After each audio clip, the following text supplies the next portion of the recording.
years ago.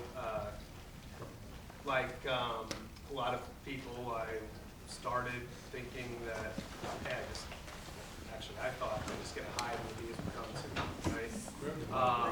But I got a package, never went through any schooling, did some YouTube training, and then the following year I became a member of Forsyth and really enjoyed the journey that this club and some other clubs have taken me on as far as knowledge. So that being said, just a little bit about knowledge. It's not just Forsyth. There's all the great books and journals. I don't know how many of y'all have looked through the boxes there. Some of that is catalogs, and as our first speaker was talking about, the catalogs do have some great information in there as well. But even the older bee journals in there are great. I mean, some of that's from a couple years ago or the year before. It's great information. Make sure you grab those because there's some great articles. So please don't leave without grabbing those if you haven't already. So today I'm going to be talking about equipment. This is probably the first thing that y'all started looking at when you were interested in becoming beekeepers. Hey, what kind of hive I'm going to get. Get really excited when you open the hive up and the smell of the nice wood. So the first thing we're going to talk about is the smoker. Smoker is going to be your main tool when you go into the hive, minus your hive tool. We talked a little bit about pheromones. Your smoker is designed to slightly mask the pheromones. You're going to want to have a cool smoke. I know we talked about that in the first one. Once you get it started, which on that second day of beekeeping, bee school, the first thing that we're going to be dealing with before you go into the hives is everybody starting their smoker. So you'll have time, everybody's having struggles going, oh, it's not staying lit, and we're going to help you through that. And making sure that you don't have this big flame. Going back to PPE, from experience, I'm puffing, that flame's going, and then all of a sudden I don't have a veil anymore because it melted in it. So just be very careful. But you definitely want to use it sparingly. Oh, I don't know. Sorry. You definitely want to use it sparingly. No matter how nervous you are, you don't want to just, it's just going to make the bees even more mad. So you want to go in, when you first go, puff the entrance a little bit, and then you'll take off the top and give them a little blow on the top. And then just as you need it, just do it. If they're really calm, don't smoke them. I went in 2 weeks ago. My smoker burnt out twice before I even had to use it because the bees were just so calm that day. Other thing, we talk about winter maintenance, which is cleaning up your bee equipment, getting new bee equipment ready. One thing I didn't do this year, you might not be able to see it, I did not clean out my smoker. It is completely tar, pine tar. So I have to do that. It gets really gross from all the pine straw that you accumulate. Just that tar builds up, and it can end up blocking the front end. So something to keep an eye on. But you'll see some really pretty smokers. They don't stay pretty for long. They're metal, and between all the tar and the propolis that you're touching from your gloves, it will get pretty nasty pretty quick. Like I said, we will be practicing this in April. We'll come out with a bunch of pine straw. You can bring your own fuel as well. There's lots of different fuel that you can use. Chips of corn cobs, the dried corn cobs. Rodent bedding that you can get from Walmart or the pet store, like cedar chips and pine chips. They burn really fast though, so it's a good starter, but it's cheap. Sawdust, sawdust pellets, and some people even use manure. I didn't think about that, but going back to one of the books that we suggest for you to read, The First Lessons of Beekeeping, it is in there as a suggestion. It burns really quick, really quick. So once again, you will get frustrated. It took me a couple years before I really understood how to get the smoker to work. and just getting it lit from the bottom is the biggest thing, and making sure you pack it really good without putting out when you putting it out, you'll figure it out. But some people it takes years, some people never get it. I have a neighbor that I mentor sometimes, well not mentor, help her out, and she still has problems with it. But something that you just definitely want to practice on and get some good tips on your next class in April. All right, so the next tool, the first tool is your smoker. The next tool you have to have to go into your hive. It's going to be your hive tools. A couple different types. This is a traditional hive tool right here. You have a pry bar, so you can almost use that for prying. And then it almost looks like a scraper bar right here. You can use that for prying as well. Also scraping and other tools. This is the one that I use most of the time, and it still has that scraper / pry right there. And then it has your J hook, which can assist you with lifting up your frames. You can put it right underneath. Use this to sort of separate the propolis and lift that up. There is a third one that's sort of a hybrid between all of these. It's called a multifunctional tool. It's going to look like this, and then it's going to have your J hook onto the side. I don't have any of those. Some people really like them, but I've heard they're a little bit awkward. So those are your hive tools. You will, in this bucket, I have I think 7 or 8 of them, because they will fall down in the ground and you won't see them, or they'll be in your hand and you forget that it's in one hand and you're looking for the other one, or you have 2 in your back pocket, you forget they're the back pocket. So it's always good to have extra, because you're so focused on the bees, you forget about where you put the hive tool, or like I said, it'll fall down in the ground. So you need to make sure it's right.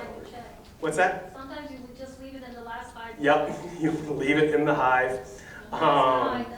And so a good thing, so you'll see like this one, this is just an unpainted one. Try to find them with some paint, or if they don't have paint, get the brightest spray paint you can. Get like bright pink or whatever. It'll stand out when you have it, or when it drops on the ground.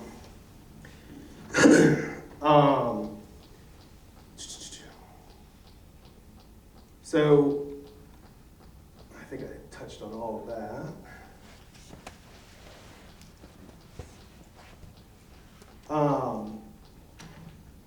The hive tool isn't just the things that you're going to use the hive tool for is first getting off the boxes, prying the boxes apart. They are going to glue those down with the propolis. Some people have more issues than others. Some hives have more. My bees, they glue everything. It can be 2 days and they have everything glued down. And it gets even worse once you get into the hive. So you can get those pulled apart, the box pulled apart, then you have to deal with the frames. And I have to break each frame apart before I can even get that pulled up. So your hive tool, you're going to have that with you for the entire inspection that you have there. And make sure you have multiple of them.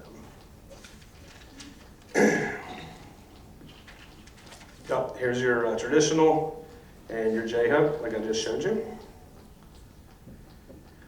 All right, something simple, hive stands. My hive stand is 4 cinder blocks and 2 4x4s.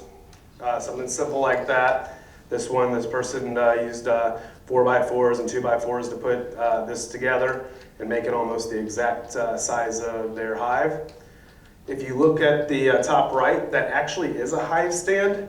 That hive stand is one that you could put that on another stand, but if you want to have your hives more on the ground, this will lift them up from the ground, and it'll also have that landing board that will go up to the entry. So the benefits of each one of these, if you have a higher hive stand, you're not bending as much.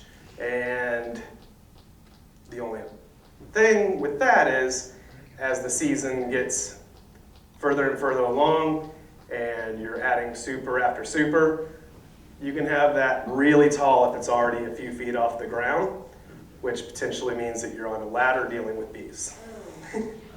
So always think about that on how high your hive stand is going to be.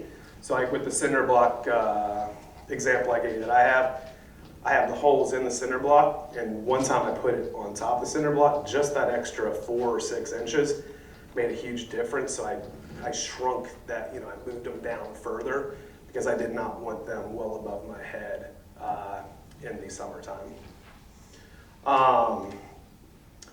So for your bottom boards, basically there's 2 different types. There's a closed bottom board, as you can see with that 10 frame hive right there, that is a closed bottom board. And the more popular ones now are your screen bottom boards. Whether it be the closed or the screen, you're gonna have 3 edges, 2 edges on the side, an edge on the back, and then you're gonna have your entryway, which is gonna be just hollow space for them to go in beneath the hive body. The benefits of your screen bottom board, first of all, there's more ventilation. So you're gonna have the circulation of the air going, you're gonna have fresh air coming in from the bottom. So especially during the summertime, that can help out a lot with that. Also, there is a lot of evidence that it does reduce the mite load on the hive as well. Whereas the mites will fall through the screen, go to the bottom, and since there's no bees for them to hop on, it will reduce the amount of mites that are actually getting into the larva. So right now, out of my 6 hives, 5 of them have the screen bottom board. I've thought about making the 6th one a screen bottom board, but I like having something that's different so I can compare what's going on with them. That hive did really well the first couple years, but it has not been one of the strongest hives since I started using the screen bottom board. So I do believe in the screen bottom boards. During the winter, you can, or during the winter and when you're treating for Varroa, whether with your OA, you have a slide that you put in there. It's just corrugated board.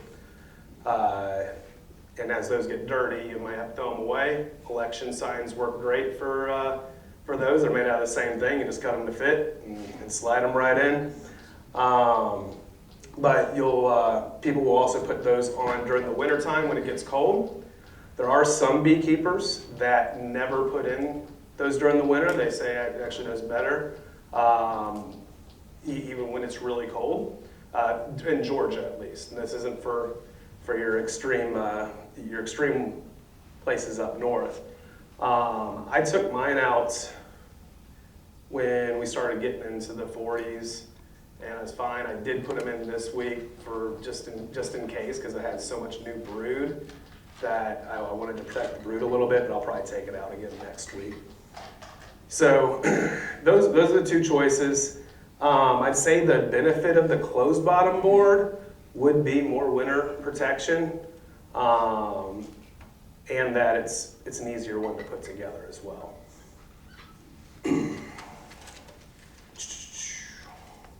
Oh, it also could probably reduce, it does have reduced the amount of predators that might be interested in your hive, just because it is closed up more and the scent's not coming out as much.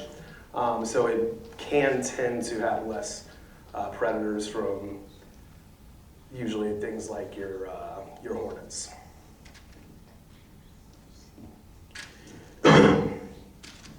So this is your brood chamber. I know there was a couple questions about that in the past couple presenters. So typically your brood chamber is going to be your 9 5/8 deep super that you see right there at the front. I know Rodney, some of y'all have been at Rodney's table. He sort of showed you what that looks like out there. Some people will only have 1 brood chamber, and then some people will have 2. Some people won't use the deeps. I don't see it that often where somebody has no deeps, but it is popular for people that don't want to lift something really heavy. So they'll use the 6 5/8 super for that, which will be your medium, just for the weight purpose alone. You have 10 frame hives and 8 frame hives.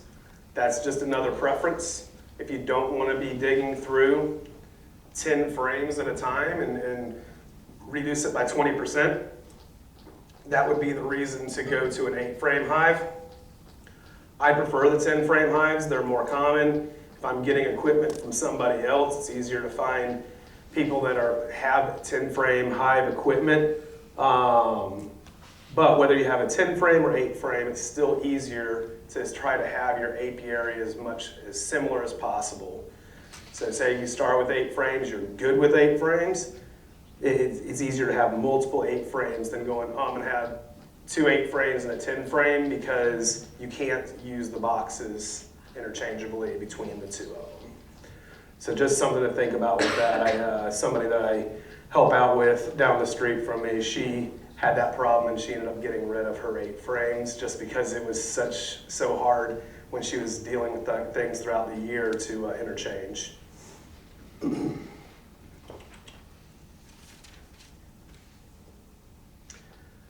All right, so this is what a hive looks like. Like I said, Rodney has the whole setup out there with that camouflage hive that he has. I put some brochures, some pamphlets up there right at the beginning of the presentation that you can grab that sort of goes over everything with this. So you have your frames and foundation. Your frames and foundation. So different size frames for different size boxes, obviously. But I have put medium frames in a deep box before, just as an emergency. The bees will do what the bees do, and they will make some ugly comb right below, usually drone comb, to make it the exact same length as the ones beside it. And sometimes it'll connect, and when I pull it out, you just have drone larvae going everywhere. It's pretty gross.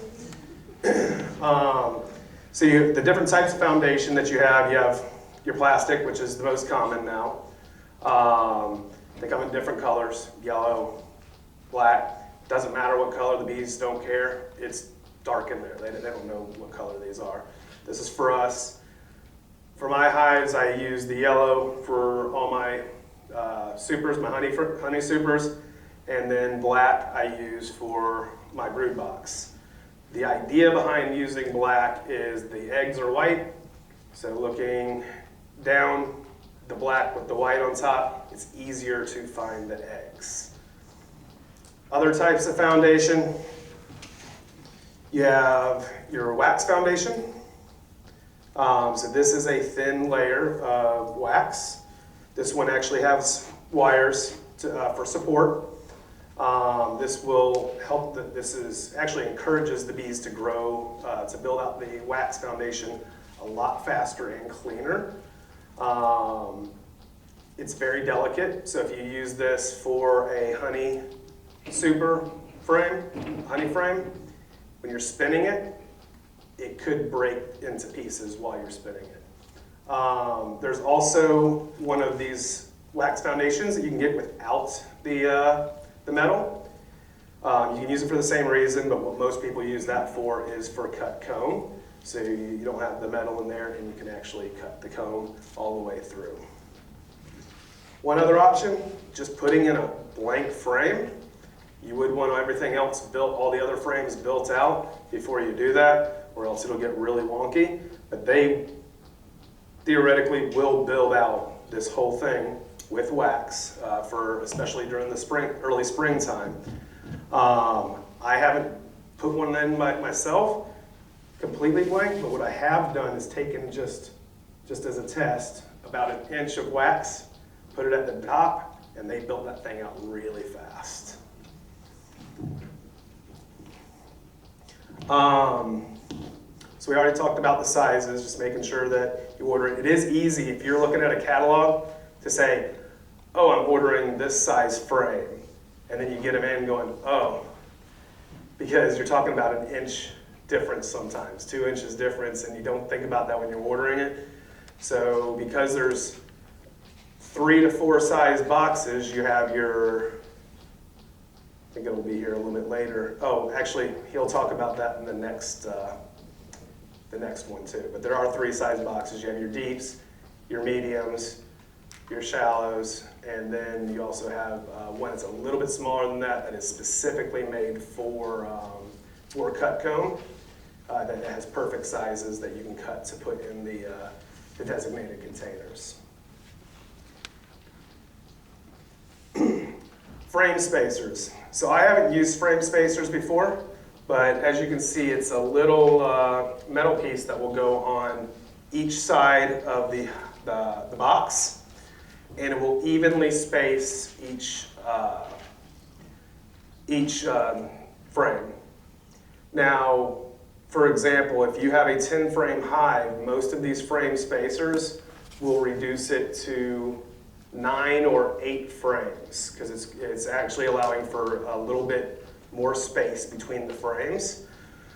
The reason it says don't use until you have drawn wax is because if you're spacing them out pretty more than usual, they will build some out quite a bit, and the other ones they won't be able to build out, or they'll start sticking them together. So you do want to have, ideally you want to have some drawn wax before you start using these.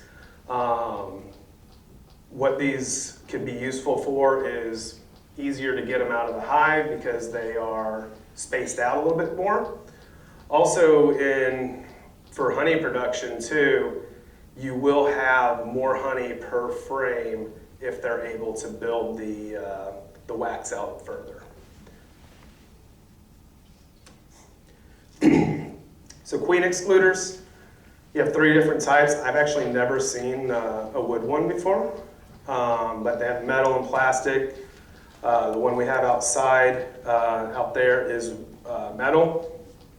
I have so many plastic ones at home just that came with hives, so that's all I use. You have to be careful when you get these off. You really want to scrape the propolis off underneath as much as possible, because if you rip that thing off, those bees are going to be just catapulted, and that's going to piss them off. And if the queen is underneath, she's probably going to go with them. So just be very careful when you're pulling that up, not to just pull it up really fast. Something that Rodney and I were talking about too, the plastic ones can be a little slick sometimes, so if they don't have enough time to glue that down, a little storm might be able to push it off the super off the queen excluder. The whole purpose behind the queen excluders is to keep a queen in one place. So most of the time you're trying to keep her in the brood box and not have her go up to your honey supers. The bars are theoretically built to keep the queen down in those spaces. I have seen the queens go between them before. Usually it's a very young or queen that is not as thick as some other ones, but I've never had my queen go through the queen excluders.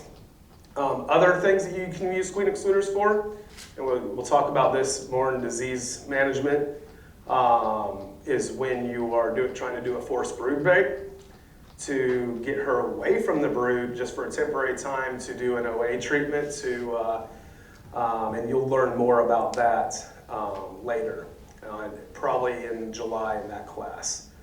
And I was at a talk with Bob Binney a couple weeks ago, and I actually have never seen this before. He takes, for that forced brood break, another way he uses the queen excluders, instead of separating her up top, he'll take 2 of them and put them vertically between one frame to keep her just on that frame for those couple weeks that he's making that brood break.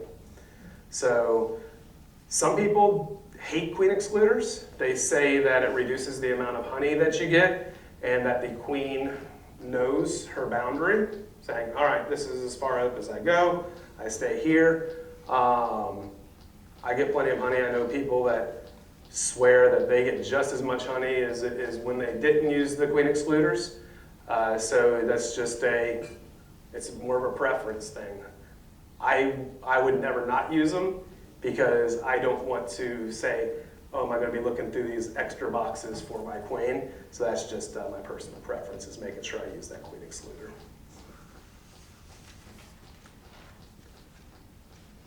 There's the bees on the queen excluder.